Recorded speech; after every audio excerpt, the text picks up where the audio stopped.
el medicamento. Entonces llega ya con síntomas de intoxicación y no se puede relacionar porque los padres no han estado presentes. Y eso sucede cada vez con más frecuencia porque a veces los niños se quedan al cuidado de otros menores, ¿no?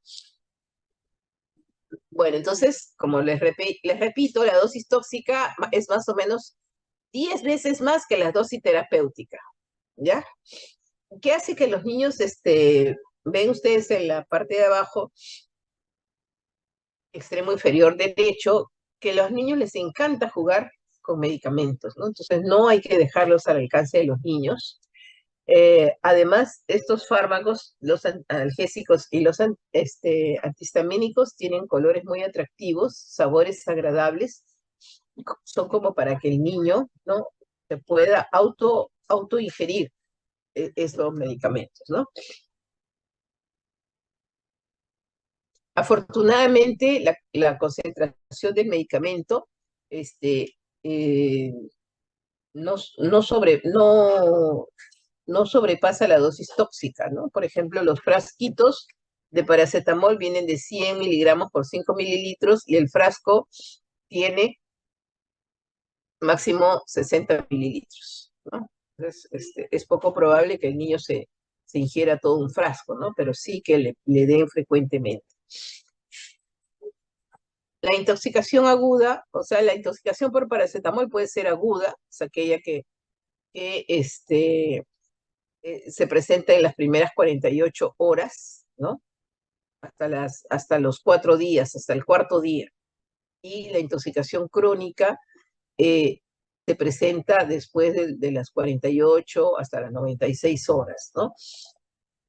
Entonces, eh, ¿quiénes suelen presentar intoxicación crónica? Entonces, de repente son adolescentes que viven en la calle, que ingieren licor, ¿no?, desde temprana edad y que comienzan a tomar paracetamol, ¿no?, por alguna dolencia y lo toman en forma indiscriminada, irregular. Entonces, esos son los que pueden presentar la intoxicación crónica por paracetamol.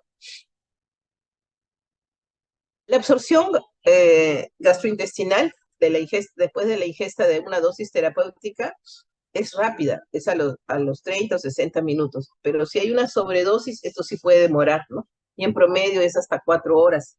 A las 4 horas es que se alcanza la concentración sérica máxima de paracetamol, ¿ya? Salvo que el paciente haya ingerido comidas copiosas, abundantes, ¿no? O con otras sustancias que puedan retrasar el vaciamiento gástrico, ¿no? De repente con un antiácido. Eh, ¿Cuál es la fisiopatología de esta intoxicación? El paracetamol, cuyo nombre también es genérico en algunos estados, Europa sobre todo, es acetaminofén, ¿no? Nosotros aquí en nuestro medio se conoce comúnmente como paracetamol. El fármaco de origen es el Panadol, que también ahora es el nombre comercial que más utilizado, ¿no? Del paracetamol, el Panadol.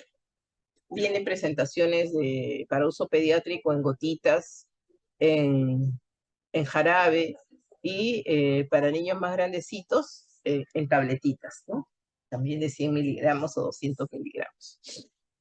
Entonces, una vez que se absorbe el paracetamol, va a ser biotransformado en el hígado por 3 vías básicamente, ¿no? Por sulfatación, ¿no?, por glucoronización y por oxidación microsomal. Afortunadamente, el 95% del fármaco se va a metabolizar por las 2 vías más importantes, que es por las vías de la sulfatación y la glucoronización, ¿no? Y un 5% va a sufrir biotransformación a través del mecanismo de oxidación microsomal, ¿no? Entonces, con el sistema de citocromo P450, va a pasar del paracetamol a un metabolito que es el N-acetilparaminobenzoquinoinamina, ¿no? Su abrevia NAPQI. Y este metabolito es extremadamente hepatotóxico, muy hepatotóxico, ¿no? Entonces, este metabolito suele asociarse al glutatión, ¿no? Y produce ya un compuesto que es el ácido mercaptopurínico y la cisteína, ¿no? Entonces, ya una vez que se conjuga con el glutatión, ya deja de ser tóxico porque da lugar a dos productos que no son, por lo menos no son tóxicos, ¿no? Para el hígado, el ácido mercaptopurínico y la cisteína. Ahora, cuando hay sobredosis de paracetamol, pues se acaban las reservas de glutatión, ¿no? Y eso también favorece el daño hepático. O sea, no solo la existencia del metabolito en sí, que es el NAPQI, sino que como tiene que reducirse uniéndose al glutatión, ¿no?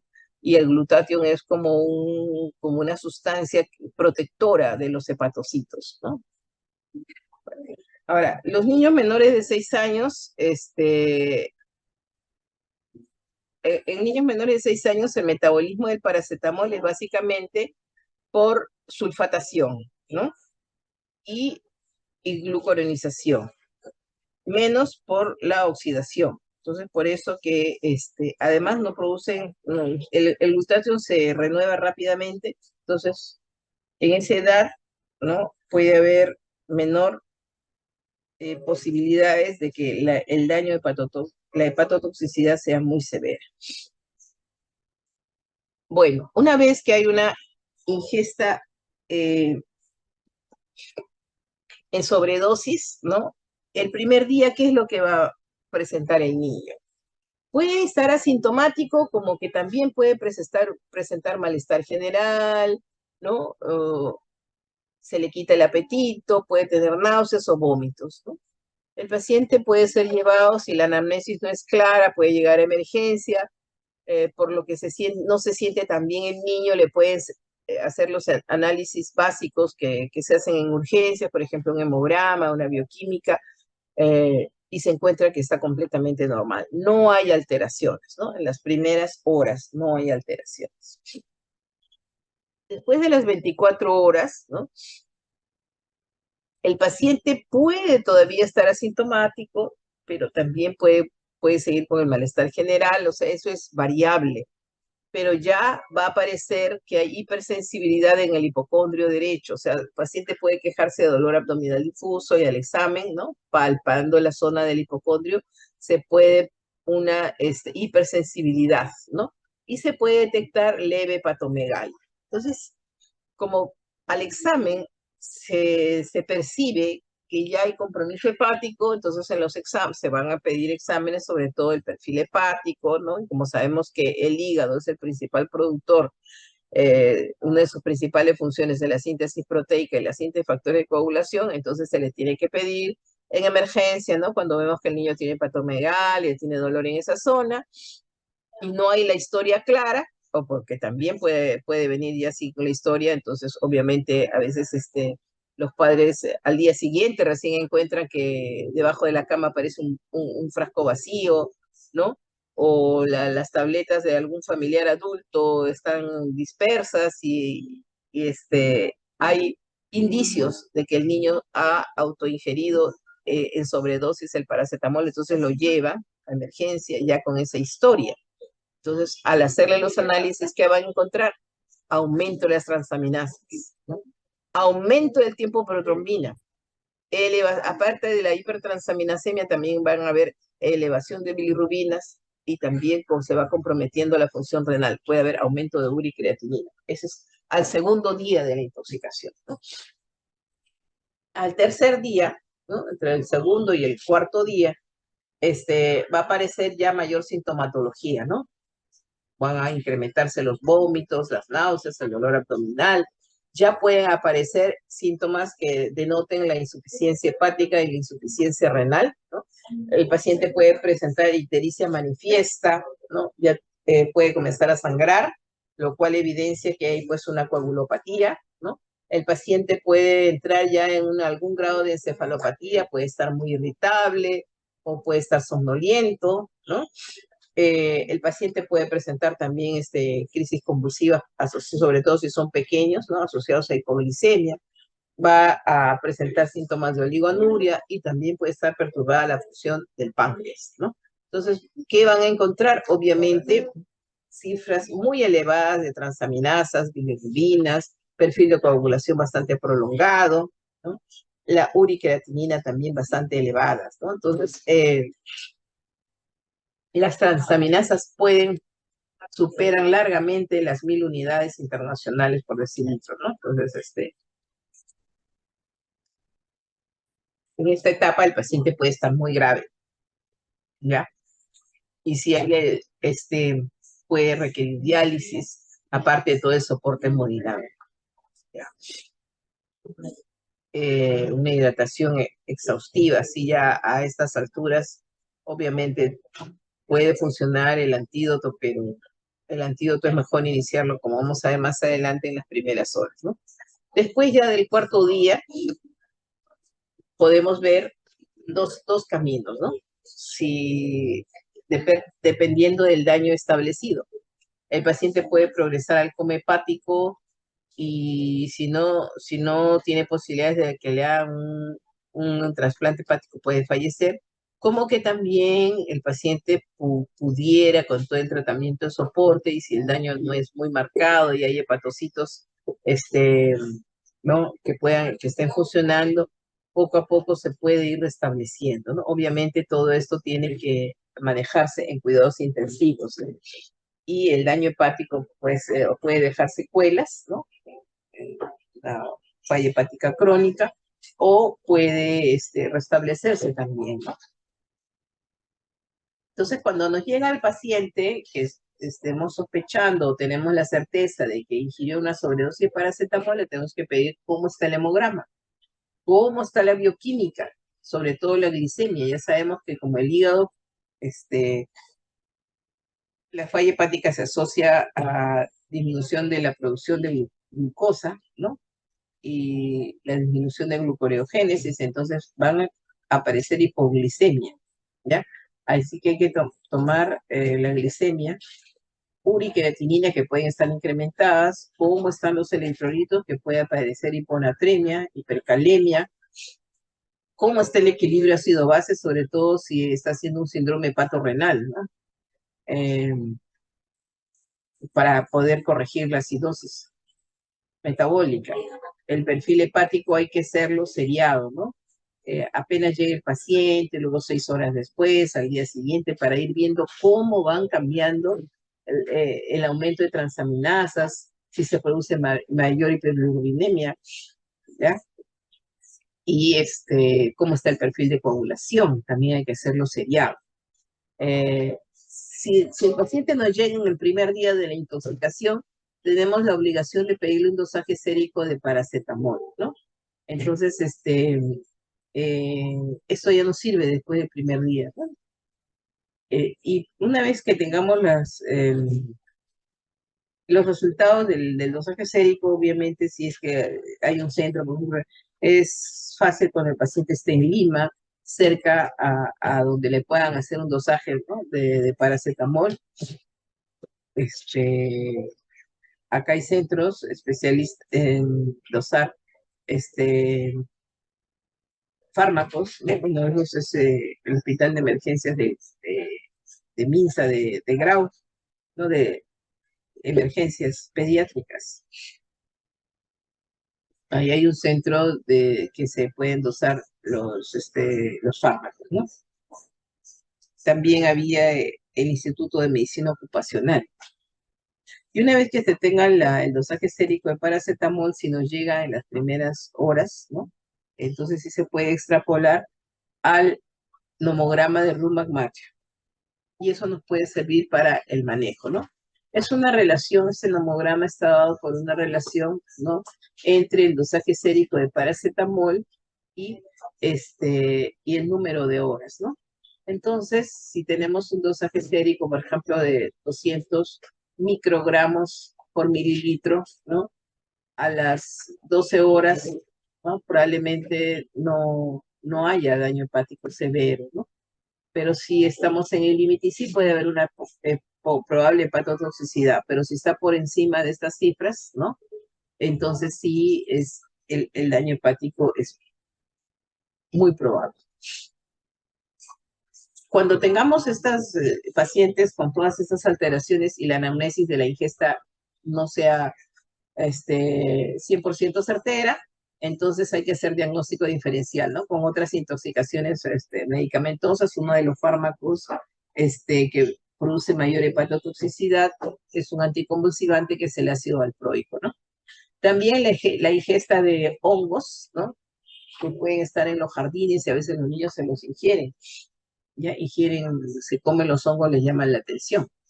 O también otras causas de falla hepática aguda, por ejemplo, que haya de fondo una enfermedad metabólica que de pronto se exacerbe, ¿no? Como algunas enfermedades mitocondriales, o algunas infecciones que el paciente puede haber presentado alza térmica, malestar general, no muy manifiesta, dolor abdominal, malestar general, entonces puede ser alguna infección, ¿no? Infección por citomegalovirus, por Epstein-Barr, ¿no? Por virus del herpes, eh, hepatitis A, hepatitis B, ¿no? Algunos enterovirus que son también hepatotóxicos, ¿no? O puede ser el debut de una hepatitis autoinmune, puede ser también una hepatitis tóxica por otros productos, ¿no? O puede ser una neoplasia que esté comprometiendo, o sea, que haya un debut de leucemia con gran compromiso de hepatotoxicidad, y a veces no se puede determinar la causa, ¿no? Bueno, entonces, para el manejo terapéutico exitoso tenemos que siempre ahondar, siempre preguntar. Cuando el niño llegue sin fiebre y tenga unos molestias así como hemos visto, ¿no? Síntomas generales, malestar, náuseas, vómitos, que esté también con el sensor un poco comprometido, ¿no? Cuando el paciente está con el sensor ya les deben haber explicado, cuando llegue el paciente de emergencias, esa es la valoración clínica. Y siempre tenemos que tomar un hemoglucotés. No nos olvidemos, siempre un hemoglucotés. Aparte del hemograma y todo eso va a demorar. El hemoglucotés es inmediato. En el minuto no pasó. Vemos que hay hipoglicemia, hay que buscar cuáles son las causas de hipoglicemia, ¿no? En eso, entonces, igual reponer la glucosa inmediatamente, y ustedes saben cómo se corrige la hipoglicemia, ¿no? Con destrozo al 10%, 2 centímetros por kilo. Y mientras vamos indagando, la cosa es evitar que el daño progrese, ¿no? Entonces, hay que monitorizar el paciente que llega con síntomas, y más aún cuando sí hay la sospecha, o la certeza, perdón, de que sea una intoxicación medicamentosa por paracetamol. Entonces el paciente tiene que estar monitorizado, ¿no? Si tenemos en la unidad de emergencia shock trauma, debe estar ahí, y si la evolución lo amerita, tiene que pasar al servicio de cuidados intensivos, ¿no?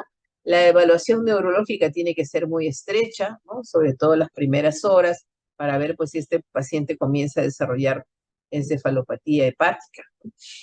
Y hay que iniciarle su tratamiento de soporte, ¿no? Dependiendo de la hora que llega. Si llega antes de las 4 horas, entonces hay que hacerle un lavado gástrico, hay que administrarle carbón activado para evitar que se siga absorbiendo la sobredosis de paracetamol, hacer una hidratación eficiente, ¿no? Darles, el paciente tiene otro compromiso multiorgánico, darle todo el soporte, ¿no?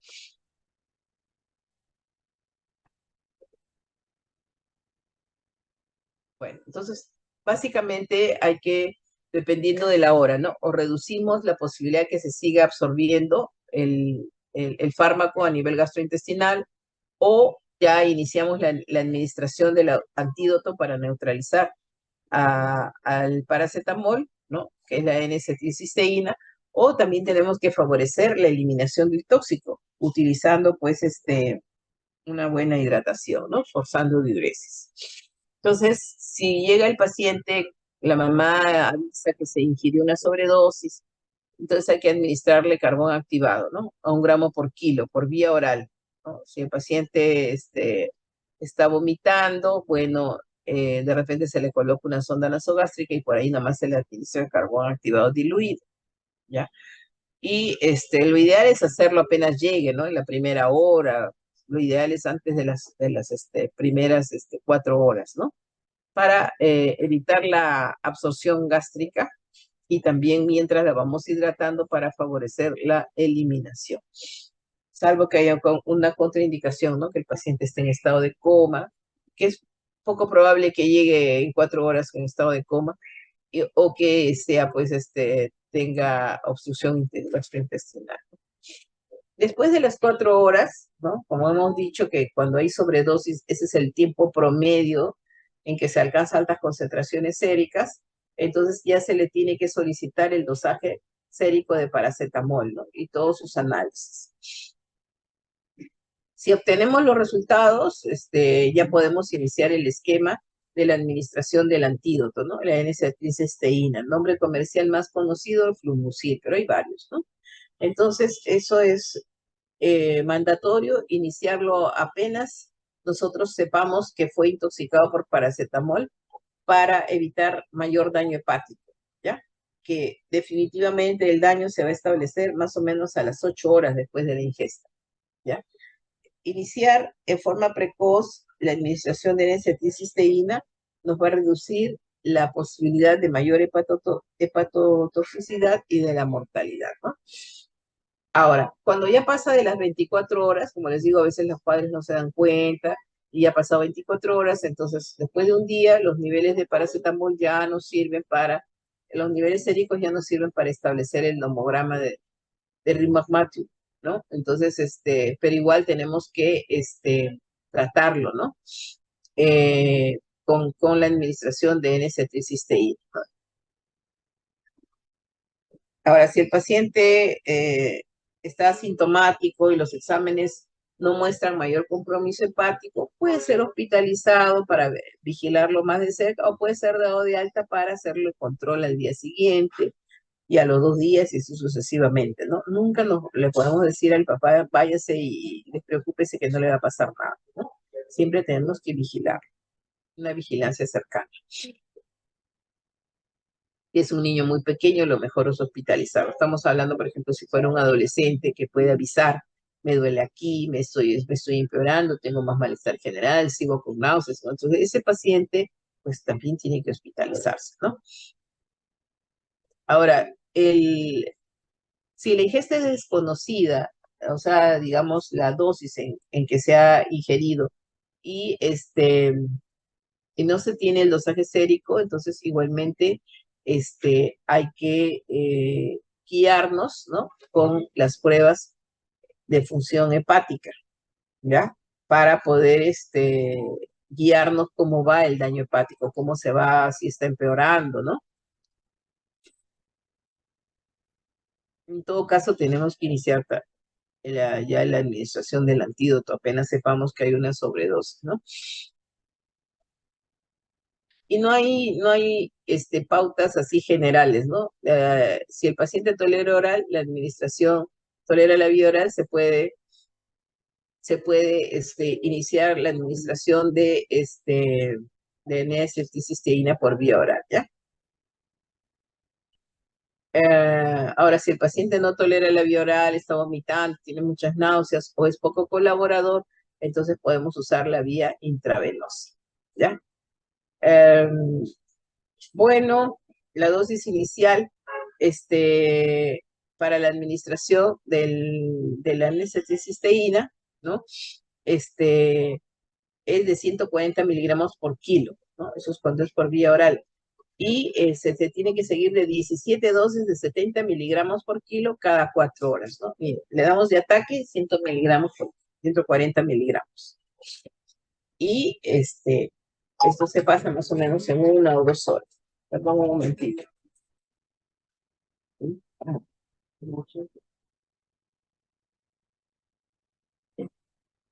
No, ni estoy en clase todavía, estoy pues, ahora que pasa voy por ahí.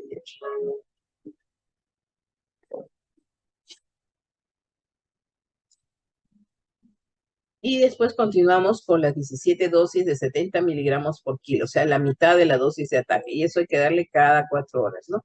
Más o menos tenemos que sumar un promedio de 1,3 gramos, ¿no? Por kilo, en todo esto que nos demoremos en dar. Ahora, ¿cuándo retirarlo? Cuando vaya mejorando el paciente. Y si todavía sigue con niveles altos de transaminasas, perfil de coagulación alterado, entonces se sigue administrando nomás hasta completar la dosis total, ¿ya? Ahora, si el paciente vomita, hay que volver a repetirle la dosis como si no la hubiera recibido, ¿ya? Ahora, si el paciente sigue vomitando, hay que agregarle un antiemético, ¿no? No el dimedrinato porque nos provoca somnolencia y no nos deja valorar el estado neurológico. Entonces, puede ser la metoclopramida, ¿ya? 1 mg/kg o el ondansetron que no ocasiona somnolencia, ¿no? Ahora, la administración endovenosa, al inicio hay que vigilar si es que no va a producir reacciones anafilácticas, ¿no? Y estar al tanto, pues el paciente debe estar monitorizado y vigilar, pues si no aparece prurito o lesiones exantemáticas, ¿ya? Y si esto ocurre, hay que tratarlo con antihistamínicos y corticoides, ¿ya? Y disminuir la velocidad de infusión, pero obviamente no la podemos retirar, ¿no? Y cuando comprobemos que hay una ingesta masiva, por ejemplo, más de 30 gramos, ¿no?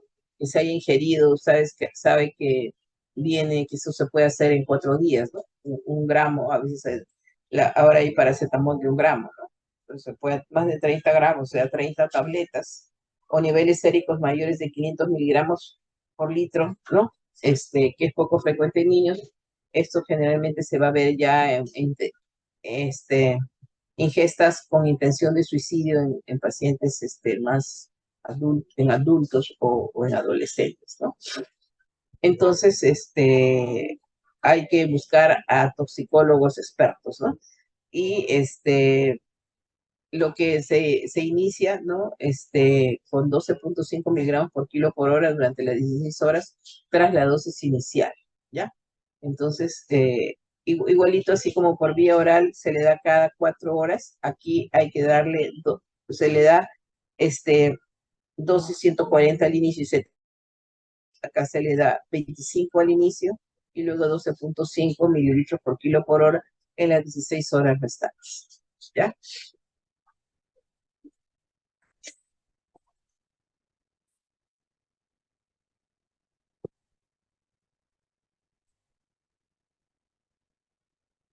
Viene a ser, o sea, eh, le damos, ¿no? 150 mg/kg en la primera hora, 50 mg/kg en las siguientes 4 horas, que viene a ser 12,5 mg/kg por hora, y luego 100 mg/kg, ¿no? En las 16 horas restantes, a lo que viene a ser a 6,25 miligramos. En total, la dosis para el tratamiento son 300 mg/kg, ¿no? Que se va a durar más o menos unas 20 horas más o menos, ¿no? En las 20 horas le tenemos que dar 300 mg/kg repartidas de esa manera, ¿no? Obviamente la tenemos que dar diluida, ¿no? Eh, no la aceticisteína no se da directamente, se tiene que diluir tanto para darla por vía oral como para darla por vía parenteral, ¿ya? Eh,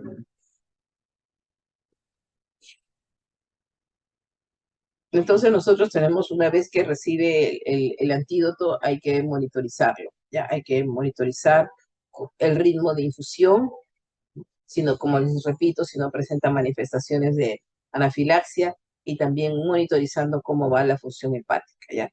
Cómo va, en realidad el dosaje de paracetamol no sirve para ir monitorizando al paciente. Lo que nos va a servir es la función hepática, el perfil de coagulación, el sensorio, la función renal. Eso es lo que nos va a servir para el manejo del paciente, ¿ya?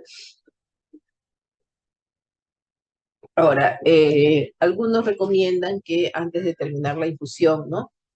De las dosis repetidas, tanto por vía oral como por vía endovenosa, hay que dosarle paracetamol para ver cómo queda, ¿no? Si ya los niveles son indetectables, ya se puede retirar con tranquilidad, ¿no? Y si no, hay que continuar. Ahora, hay otras alternativas, terapias alternativas, que es el fomepizol, es un inhibidor del alcohol deshidrogenasa. O sea, recordemos que el paracetamol es metabolizado también por las alcohol deshidrogenasas, ¿no? Y es el que va a prevenir la oxidación que producen los metabolitos tóxicos, ¿no? Ya hemos dicho el napkin, ¿no? Que puede ser como un coadyuvante también del paracetamol, pero no, la utilidad todavía no está muy comprobada, o sea, no puede reemplazarse, puede coadyuvar, pero no, siempre hasta ahorita el antídoto reconocido es este, es el, ¿aló? Dime, perdón.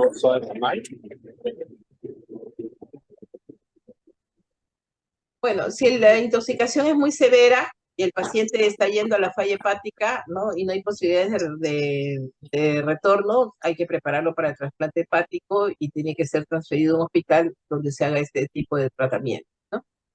En general, si la sobredosis no es muy masiva, el pronóstico suele ser bueno, ¿no? Luego del manejo de la hidratación, el antídoto y las medidas de soporte.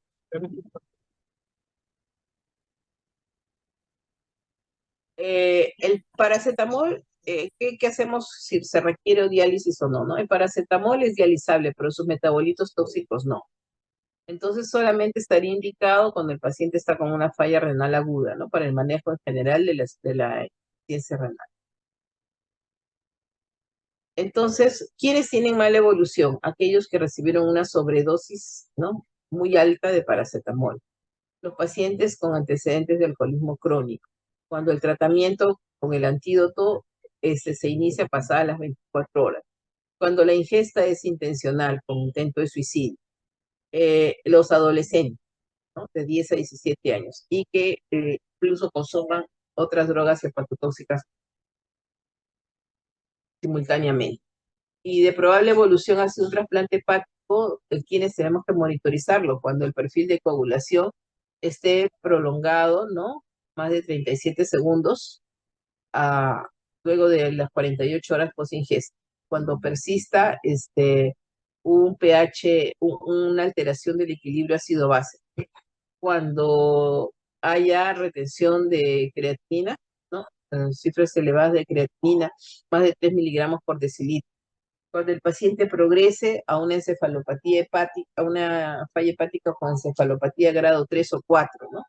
Cuando se acompañe de hipofosfatemia, cuando haya hiperbilirubinemia importante y cuando hay una hipotensión refractaria, también cuando hay hipoglicemia refractaria. Entonces, hay que prevenir las intoxicaciones en niños, ¿no? Los niños les atrae mucho, como les dije al inicio, la ingesta de medicamentos, ¿no? Sobre todo como los padres les inculcan que a veces no tomar y les dicen, eso es bueno para que te recuperes, a veces los niños cuando están muy bien,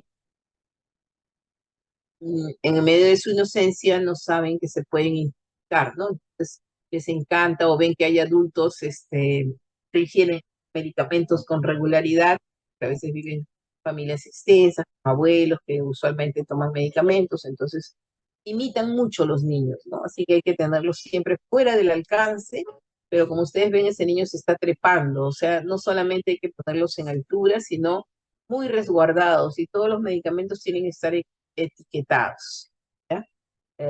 No guardar, por ejemplo, pastillas en envases de galletas llamativas para el niño, ¿no? Que el niño es muy curioso, entonces puede ingerirlas de forma inocente, ¿ya? Bueno, entonces vamos a pasar rápidamente a la intoxicación por antihistamínicos. Este, tenemos que existen antihistamínicos de primera generación, los antihistamínicos, los bloqueadores H1, que son los que se ingieren más los niños, ¿no? Porque sabemos que muchas de las infecciones respiratorias predominan en niños, ¿no? Sobre, sobre todo de tipo viral, o también predominan los procesos alérgicos, ¿no? Entonces tenemos los antiguos, como la clorfenamina, que es un potente antialérgico y antihistamínico, la difenhidramina, también se usa mucho en combinación con otros antitusígenos. Bueno, la prometacina, si no es eso se utiliza como un antiemético o un tranquilizante mayor, la triclolidina, que también se utiliza justo como antigripales, ¿no? Ustedes saben que los antihistamínicos, los bloqueadores H1 en primera generación, atraviesan con mucha facilidad la barrera hematoencefálica, ¿no? y producen pues síntomas de depresión neurológica, ¿no? Somnolencia, puede haber también incapacidad para caminar, ¿no? El pensamiento es lento, las reacciones son lentas, ¿no? Puede haber disiquia, puede haber si es un adolescente, pues, se queda dormido, no puede estudiar, hay cierto embotamiento intelectual, ¿no? No hay un lenguaje fluido, puede haber alteración del cálculo, del lenguaje, etcétera, ¿no? Usted sabe que los antihistamínicos se unen a los receptores histaminérgicos tipo 1 que abundan en el sistema nervioso central. Por eso es que tienen aparte que están en muchas células del organismo, pero la intoxicación básicamente se manifiesta, los síntomas de toxicidad neurológica son los que llevan a la muerte del paciente. ¿Ya? Los antihistamínicos bloqueadores H1 de segunda generación, que tenemos los más utilizados como la loratadina, cetiricina y la estemisol, suelen atravesar la barrera hematoencefálica en menor concentración, ¿no? No tienen tanto efecto sedante como los tienen los de primera generación. Ahora, los de tercera generación, como la levotiroxina, la fexofenadina, la desloratadina, son metabolitos activos y enantómeros de los antihistamínicos de segunda generación. Bueno, los antihistamínicos en general ocupan el segundo lugar en orden después del paracetamol en cuanto a lo que es intoxicaciones medicamentosas en niños. Aquí, como yo les dije, el margen terapéutico es mucho más estrecho que en el paracetamol, ¿no? La sobredosis en paracetamol es de 10 veces más que la dosis terapéutica. Acá la sobredosis en antihistamínicos en general es 4 veces la dosis terapéutica, ¿no? Entonces el margen terapéutico es más estrecho entre la dosis terapéutica y la dosis tóxica, ¿no? Y los síntomas también pueden aparecer de los primeros minutos. Aquí puede haber eh, reacciones paradojales, ¿no? El niño antes de dormirse se puede estar muy inquieto, rubicundo, ¿no? Predominan los síntomas colinérgicos en forma sistémica y luego puede quedarse dormido, puede vomitar, puede convulsionar, puede tener ataxia, puede tener disartria. Ahora, como esto ataca más al sistema nervioso, esos pacientes acaban en UCI, ¿no? Ahora, los efectos tóxicos difieren, pues, si son bloqueadores H1 de primera o de segunda generación, ¿no? Los de primera generación ya sabemos que les he dicho que al inicio pueden estar irritables, pero luego entran en somnolencia, lentitud del pensamiento, ¿no? Descoordinación tanto en la marcha, en el lenguaje, o sea, disartria, ataxia, todo eso se presenta, ¿no? Y luego pasan a una fase de agitación, ansiedad, de euforia, ¿no? Si el niño está en emergencia, ya llegó así porque los padres lo trajeron somnoliento, etcétera, puede luego querer arrancarse el suero, se quita, si de repente está con un soporte de oxígeno, se quita el oxígeno, quiere morder al personal, etcétera, ¿no? Y el niño pues está todo rubicundo, puede tener hiperpirexia, midriasis, visión borrosa, y eso es lo que lo desespera al niño, ¿no? Que no puede ver, boca seca, puede también mostrar hilo paralítico, temblores, y luego puede pasar a palpitaciones, taquicardia, ¿no? Otras arritmias que puedan aparecer. Esas son reacciones adversas de los antihistamínicos, ¿no? De los bloqueadores H1 de primera generación. Y también puede presentarse, pues, alucinaciones, ¿no? Y convulsiones. Y los de segunda generación, con mayor frecuencia, lo que dan son arritmias, ¿no? Porque prolongan el intervalo T. A ver, extrasístoles, ventriculares, pueden provocar muerte súbita. Ahora, depende también del grado de compromiso y de la sensibilidad, de la susceptibilidad de cada paciente. Por eso que el grado de toxicidad puede estar relacionada a la sobredosis, pero es variable, la respuesta de cada paciente es variable, ¿no? Entonces, cada paciente debe ser valorado en forma independiente, hacer la valoración clínica, el ABCD, ¿no? y monitorizar mucho al paciente. Vigilancia cercana es lo más importante. Hay que realizarle un trazado electroencefalográfico, electrocardiográfico para ver si no tiene, si hay taquicardia, si hay otras arritmias, ¿no? Medir la presión arterial porque puede presentar hipotensión. Y vigilar sobre todo los niveles, cómo está el estado ácido básico y los electrolitos, ¿no? Obviamente nosotros tenemos que cuando el paciente llega a emergencia, si está con saliveo, cialorrea, ¿no? Aspirar las secciones, mantener la vía aérea permeable, asegurar que tenga una buena respiración y el control de la circulación. El ABC, siempre en todas las intoxicaciones del paciente que llega a emergencia, hacer su valoración pediátrica, ¿no? Ya con el triángulo, y luego, pues, si sospechamos de una intoxicación, tenemos que eh, evitar, llega al poco tiempo, ¿no? Menos de 2 horas, menos de 1 hora, entonces provocar el lavado gástrico, no se provoca la emesis, ¿no? No se provoca, pero sí se puede hacer, introducir una sonda nasogástrica y extraer los restos, ¿no? Y hacer un lavado gástrico, ¿ya? Si llega también en menos de 1 o 2 horas, entonces se tiene que administrar el carbón activado a 1 gramo por kilo por día.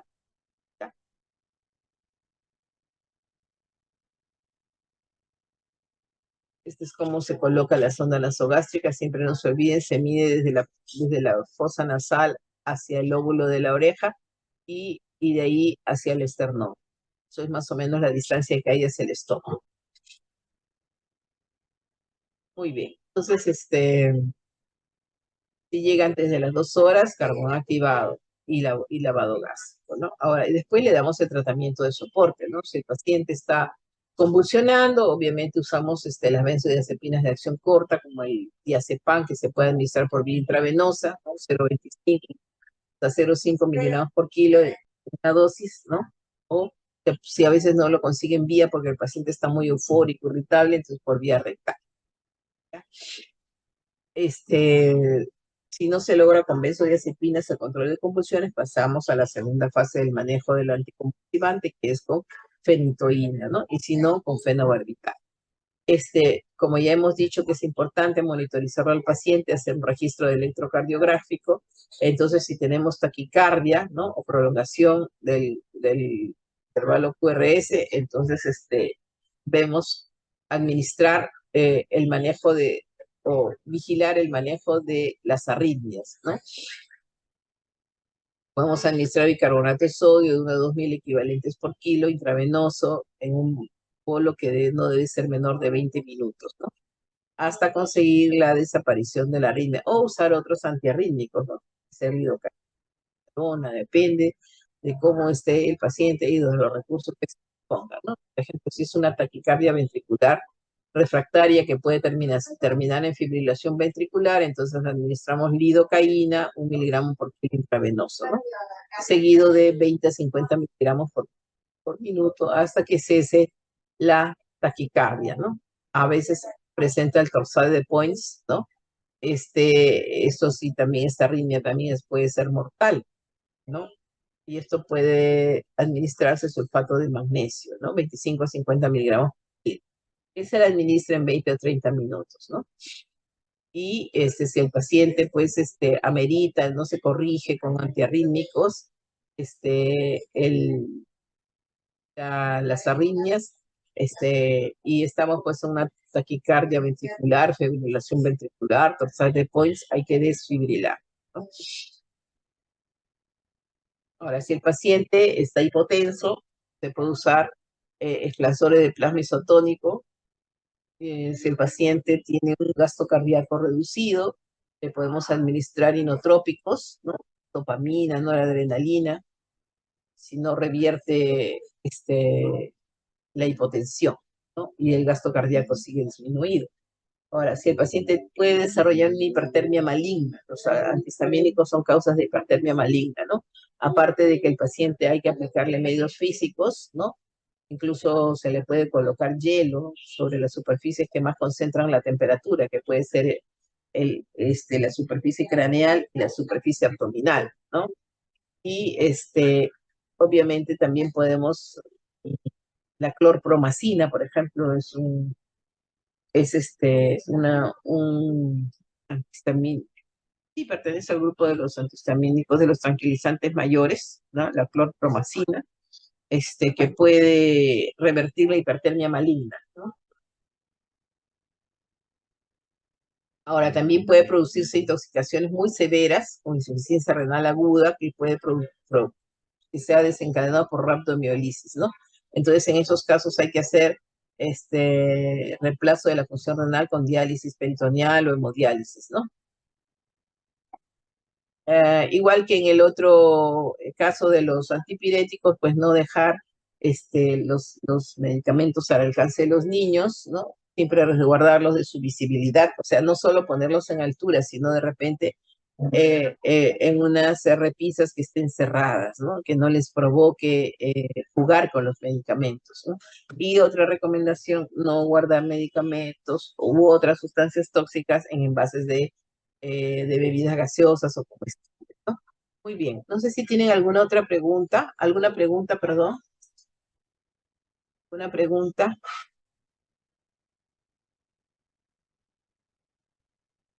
O sea, en ambos casos, todos los pacientes que llegan con intoxicación medicamentosa, hacer la valoración clínica en emergencia, si no hay la certeza de qué medicamento ingirió, um, medir pupilas, ¿no? Porque eso más o menos nos orienta. Puede haber irritabilidad o euforia o puede haber somnolencia, o sea, valorar cómo está el estado del sistema nervioso. Luego hay que visualizar cómo está el, el ABC, ¿no? Hola, ¿están escuchando? Sí, doctora.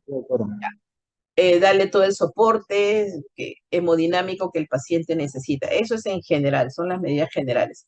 Y si hay un antídoto específico, se administra el antídoto con toda la vigilancia necesaria, ¿no? El paciente debe estar monitorizado, como les digo, una unidad de shock trauma, una unidad de cuidados intensivos, por lo menos de cuidados especiales, ¿no? Unidad de vigilancia intensiva, depende a dónde se encuentre, ¿no? Si el paciente llega a un establecimiento de poca complejidad, debe ser transferido a un establecimiento donde le puedan dar todas las medidas de soporte, ¿no? Porque generalmente estamos viendo que son niños previamente sanos, ¿no? Y hay que tratar de asegurar la sobrevida del paciente y con la menor cantidad de secuelas, ¿ya? No sé si tienen alguna pregunta, chicos. ¿Todo está claro? Sí, doctora, una pregunta.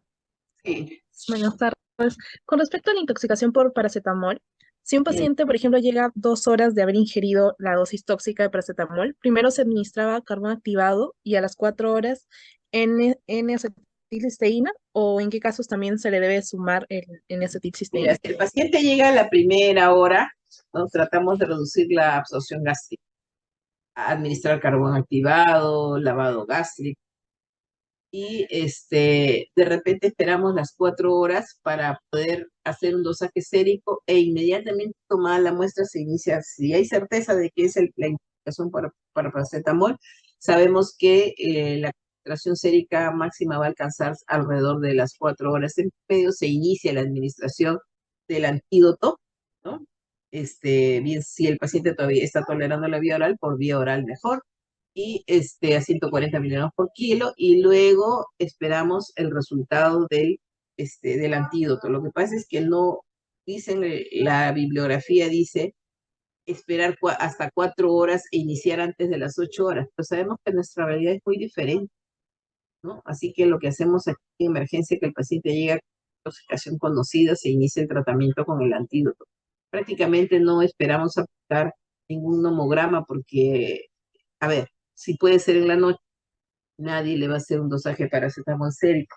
No vamos a esperar hasta el día siguiente. O las 4 horas se dan, viene a las 8 de la noche, las 4 horas se dan a las 12 de la noche y no vamos a hacer nada hasta las 8 de la mañana, no. Por lo general, en nuestro país, nuestra realidad es que tenemos que iniciar en la administración del antídoto, ¿no? A partir de la cuarta, en promedio. Gracias. ¿Alguna, alguna otra?